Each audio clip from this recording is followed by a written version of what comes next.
দর্শক স্বাগত খেলা যুগে আপনাদের সঙ্গে আছে আমি তাজিন খন্দকার। দর্শক আপনাদের সবাইকে ফাল্গুন এবং ভালোবাসা দিবসের শুভেচ্ছা জানাচ্ছি। নতুন বাংলাদেশের নতুন এক সকাল, রাজনীতির পালাবদল, সময়ের ঘূর্ণাবর্তে দাঁড়িয়ে এক বড় প্রশ্ন, ক্রীড়াঙ্গনে কি আসছে সত্যিকার পরিবর্তন? বলা হয় যার যুবশক্তি জাগ্রত তার ভবিষ্যৎ নাকি নিশ্চিত। বিএনপি সরকার বলছে উপজেলা থেকে অলিম্পিক, স্কুল মাঠ থেকে বিশ্বমঞ্চ, তারা নাকি গর্বের সম্ভাবনা সিঁড়ি। অবকাঠামো হবে আধুনিক, খেলাধুলা হবে বাধ্যতামূলক, প্রতিভা পাবে পৃষ্ঠপোষকতা, আর অ্যাথলিটরা পাবে আর্থিক নিরাপত্তা। প্রবাদ আছে, পেটে ভাত থাকলে তবেই মাঠে ঘাম ঝরে। তাই কি এবার খেলোয়াড়ের ঘামেই হবে দেশের সম্মান? রাজনৈতিক প্রভাব মুক্ত ফেডারেশন, দীর্ঘমেয়াদী ট্রেনিং, স্পোর্টস ডিপ্লোমেসি, শুধু শব্দের ঝংকার নাকি বাস্তবের অঙ্গীকার? প্রতিশ্রুতির মাঠে গোল হবে নাকি অফসাইডে থামবে খেলা? অনেক প্রশ্ন দর্শক আজকের আমাদের আয়োজনে। আজ সেসব নিয়ে আলোচনা করব। স্টুডিওতে আছেন ক্রীড়া সাংবাদিক ফয়সাল তিতুমির, যাচ্ছি তার কাছে। তিতুমির, আপনাকে স্বাগত জানাচ্ছি। ধন্যবাদ। বসন্ত এবং ভালোবাসা দুই উৎসবেরই আপনাকে শুভেচ্ছা জানাচ্ছি। একই সাথে নতুন বাংলাদেশ, নির্বাচন হয়েছে, নতুন সরকার, নতুন বাংলাদেশ। যেমনটা আমি বলছিলাম, আপনি একটা প্রতিবেদনও দেখছিলেন যে নতুন বাংলাদেশ নিয়ে সম্ভাবনার অনেক দ্বার নিয়ে আসলে আমাদের স্বপ্ন বুনছি আমরা। সো এই নতুন বাংলাদেশে ক্রীড়াঙ্গনটাকে আমি যদি ছোট করে জানতে চাই, আপনি আসলে কেমন দেখতে চান? প্রথমত এক লাইনে যদি বলি কেমন দেখতে চাই, আমি বাংলাদেশের ক্রীড়াঙ্গনকে রাজনৈতিক প্রভাব মুক্ত দেখতে চাই। আমি চাই না যে এই ধরুন বাংলাদেশ ক্রিকেট বোর্ড, যেটা ধরুন দেশের শীর্ষ একটা ক্রিকেট ফেডারেশন, সেখানে কোনো মন্ত্রী বা কোনো এমপি তাদের একটা বড় প্রভাব থাকুক, তাদেরকে নিয়ে বড় বড় খবর হোক, এটা আমি দেখতে চাই না। একই সাথে বাংলাদেশ ফুটবল আমি চাই না সেখানে যেই থাকুক দায়িত্বে, সেখানে সবসময় তাদের রাজনৈতিক ব্যাকগ্রাউন্ড দেখে বিচার করা হবে যে তারা কে কোন রাজনীতিক কে আদর্শকে ধারণ করে, রাদার দেন তারা ফুটবলের জন্য কি করছেন সেটা যেন গুরুত্বপূর্ণ হয়ে না ওঠে। আমি দেখতে চাই যে ক্রিকেট ফুটবলের বাইরে অন্যান্য যে ক্রীড়া ফেডারেশনগুলো আছে, যেটা নিয়ে আমরা সারা বছর আমরাই রিপোর্ট করি, টাকা নেই, স্পন্সর নেই, ক্রীড়াবিদরা প্র্যাকটিসের সুবিধা পাচ্ছেন না, দেশের বাইরে ট্যুর করতে যেতে পারছেন না, এই জায়গাগুলোতে আমি রাজনৈতিক প্রভাব দেখতে চাই যে হ্যাঁ, এখানে রাজনীতি বা সরকার থেকে এই ফেডারেশনগুলোকে যেন এই ধরনের ইনভলভমেন্টটা যাতে বাড়ে, যে আর্থিক সহযোগিতা হোক, অন্যান্য ফ্যাসিলিটিস বাড়ানোর ক্ষেত্রে হোক। সো দীর্ঘ লম্বা একটা সময় আমরা দেখেছি যে প্রত্যেকটা ফেডারেশনে রাজনীতির একেবারে প্রত্যেকটা আসনে রাজনৈতিক প্রভাব যুক্ত একটা অবস্থান।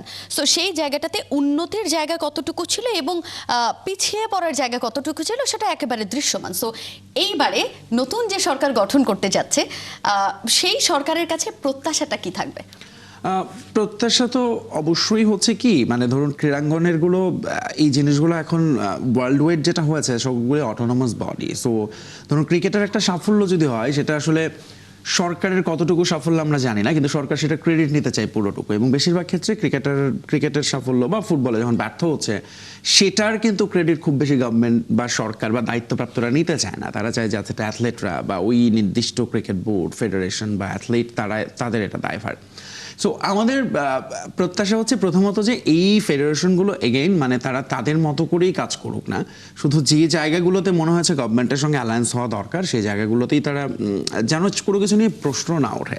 এখন ধরেন আমরা যে রিপোর্ট দেখছিলাম, অনেকগুলো প্রতিশ্রুতি দেখছিলাম তাদের ক্রীড়াঙ্গন নিয়ে, বিএনপির চিন্তার কথাই যদি বলি, আমরা সাধারণ জনগণও জানি যে নির্বাচনের বা বাংলাদেশের রাজনীতির বিউটি হচ্ছে আপনি অনেক অনেক লম্বা লম্বা প্রতিশ্রুতি দেবেন এবং নির্বাচনের পরে আসলে 6 মাস 1 বছর পর ওই অ্যাকাউন্টেবিলিটির মধ্যে কোনো সরকারকে আসতে হয় না যে আপনি এটা কি করলেন, প্রতিশ্রুতি দিয়ে আপনি কি পূরণ করেছেন কিনা।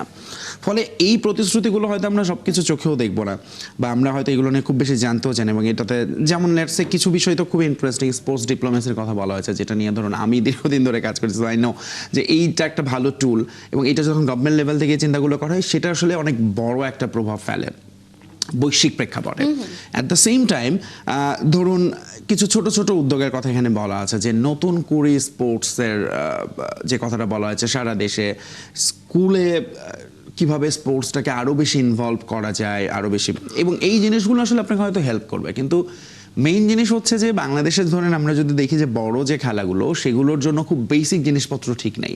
অর্থাৎ সারা দেশে সময় মতো লিগ হচ্ছে না একটারও, ফুটবলের ক্রিকেটেরও। সেই বেসিক জিনিসগুলোই আপনি ঠিক করেন, নতুন নতুন অনেক কিছু করার আসলে দরকার নাই। বলা লিগ হচ্ছে না, ইনফ্যাক্ট লিগ হলেও খেলোয়াড়দের যে পারিশ্রমিক সেটা নিয়ে কিন্তু সেটা প্রতিবার এবং একটা আয়োজনটাও বড় যেন chaos মনে হয় থেকে একটা যায়। করার জন্য করা আসলে খুবই দায়সারা একটা আয়োজন থাকে। একদমই তাই। সো এই জিনিসগুলোর আসলে আমরা পরিবর্তন অবভিয়াসলি চাই, কিন্তু এগেইন আমরা আসলে খুব বেশি আশা করতে চাই না, বরং আমরা চাই যে বরং যে যে জিনিসগুলো ধরেন এখন যে অবস্থায় আছে সেগুলো যেন অ্যাটলিস্ট খারাপ না হয়, আরেকটু স্মুথ হয়, আরেকটু বেটার হয়, এবং সেটার জন্য আসলে যার যার জায়গা থেকে যে কাজগুলো করা দরকার সেটুকু করলেই হবে। এবং এগেইন কোনো সরকারেরই আমি চাই না যে স্পোর্টসে অনেক বেশি প্রভাব থাকুক।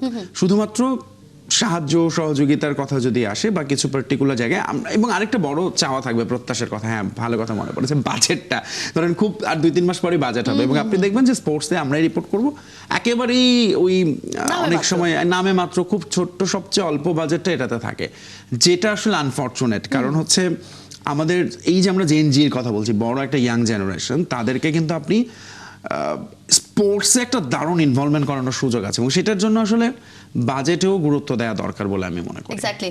এবং বাজেটটা যেটা থাকে সেটাতে যদি আমরা একটু চোখ রাখতে চাই, যে একটা বাংলাদেশের অবকাঠামোগত উন্নয়নের তো অনেক জায়গা, কারণ মাঠ নেই, মাঠ সংকট, এই সংকট আসলে বহু আগে থেকে চলে আসছে।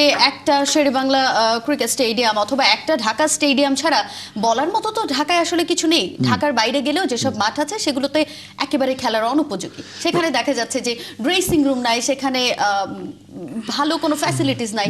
সো লিগগুলো যে হচ্ছে সেটা ঢাকার বাইরে হলেও খুব একটা সুবিধার করার মতো না।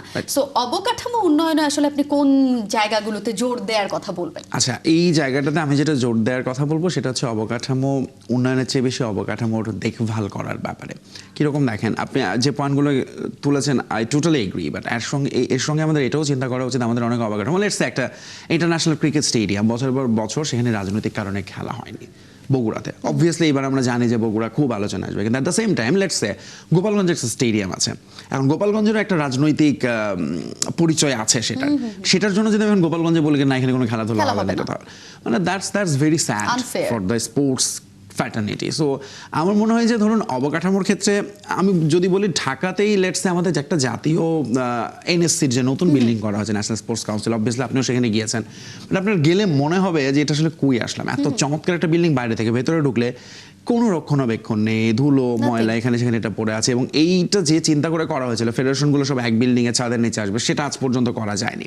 ইনফ্যাক্ট ওই এলাকায় যদি আপনি একটু চোখ রাখেন নিশ্চয়ই আপনি এটা দেখেছেন যে আশপাশের যে পরিবেশ, অবস্থা সেটা নিয়ে আসলে আমরা কথা নাই বলি, কারণ এটা ঢাকা শহরের সবখানে এরকম দৃশ্য আমরা দেখি। কিন্তু ধরুন স্টেডিয়ামগুলো যেগুলো আছে সেগুলো আসলে, এবং অবকাঠামোর ক্ষেত্রে এটা কিন্তু খুব আমলাদের বা এর সঙ্গে সংশ্লিষ্ট সরকারকে অনেক সময় খুব উদ্বুদ্ধ করে আছে অবকাঠামো, বিকজ কি এটাতে আপনার একটা বড় বাজেট হচ্ছে, এবং এই বড় বাজেট যখনই হবে তখন ধরুন আপনার নিজের একটা স্বার্থ সিদ্ধির ব্যাপার থাকে, পরিচিতদের কাউকে কাজ দিচ্ছেন, সেখান থেকে একটা কমিশনের এরকম নানান কথাবার্তা আছে। সো এইটার প্রতি খুব আগ্রহ থাকে, কিন্তু এটা যে একটা নির্মাণ করলে যে শেষ হয়ে গেল না, পৃথিবীর বহু দেশ এটা নিয়ে ভুগছে। ধরুন চীনে অলিম্পিক করার পরে তারা এত এত অবকাঠামো করে যেমন তারা জানে না এটা নিয়ে কি করবে। সেম গোজ উইথ ব্রাজিল, তারা সেখানে বিশ্বকাপ করার পর এটা নিয়ে প্রচন্ড সমালোচনা হয়েছে যে এই জায়গাগুলো এখন কি করা হবে। একই ঘটনা ঘটতে যাচ্ছে সামনে অলিম্পিক আয়োজনে ইতালিতে যেটা হচ্ছে, আপনি জানেন যে সেখানেও কিন্তু অলরেডি মানুষজন এটা সমালোচনা। তো আমাদের আসলে ওই সীমিত অবকাঠামো, আমাদের আগের সময় একটা ঘোষণা ছিল কি প্রত্যেক উপজেলায় স্টেডিয়াম করা হবে, mini stadium. It didn't happen, এবং আমার কাছে মনে হয় না হওয়াটা ভালো হয়েছে, কারণ হলে সেগুলো কি হতো আসলে আমরা জানি না, বরং সেগুলো কই যাইতো। এখনও যেগুলো মাঠ আছে সেগুলো তো প্রপারলি ইউজ হচ্ছে না, বরং যে মাঠগুলো আছে সেটাতে আপনি দেখেন সেটা আস্তে আস্তে দখল হয়ে যাচ্ছে। আমার এলাকার স্কুলের মাঠে এখন থেকে ধান চাষ হয়, আমরা যেখানে নিজে খেলতাম, এবং এটা একটা ছোট্ট এক্সাম্পল, এটা মনে হয় ম্যাক্সিমাম ক্ষেত্রে এটা হচ্ছে। সো সেই জিনিসটা হওয়া বন্ধ করতে হবে। কেন বাচ্চাদের অভিভাবকদের রাস্তায় গিয়ে নামতে হয়, আন্দোলন করতে হয় যে এই পার্কটা রাখা হোক, এই খেলার মাঠটা আমাদের জন্য রাখা হোক, and nobody cares about it. যেটা আসলে এই ঢাকা শহরে একটু খোলা জায়গা যে কতটা ব্লেসিং আমাদের জন্য, কিন্তু সেটাও আসলে আমরা কেউ খেয়াল করি না। সো সরকারের এই বেসিক জায়গাগুলোতে নজর দিতে হবে। এরকম অনেক জায়গা আছে, বিভিন্ন এলাকায় আছে ছোট ছোট মাঠ যেগুলোকে রক্ষণাবেক্ষণ করা গেলে ওখানে বাচ্চারা বা এলাকার যারা খেলা প্রেমী আছে তারা কিন্তু খেলতে পারে। এবং একই সাথে এখানে কিন্তু আরেকটা জিনিস আমি একটু যোগ করি, অনেক সময় মনে হয় না যে আচ্ছা এখনকার বাচ্চা কাচ্চারা খেলতে যায় না, ফোন নিয়ে খেলে, এটা হয়তো একাংশে সত্যি, বাট একই সাথে তাদেরকে আসলে ওই খেলার জন্য আমরা আসলে কি ক্ষেত্রটা তৈরি করে দিতে পারছি।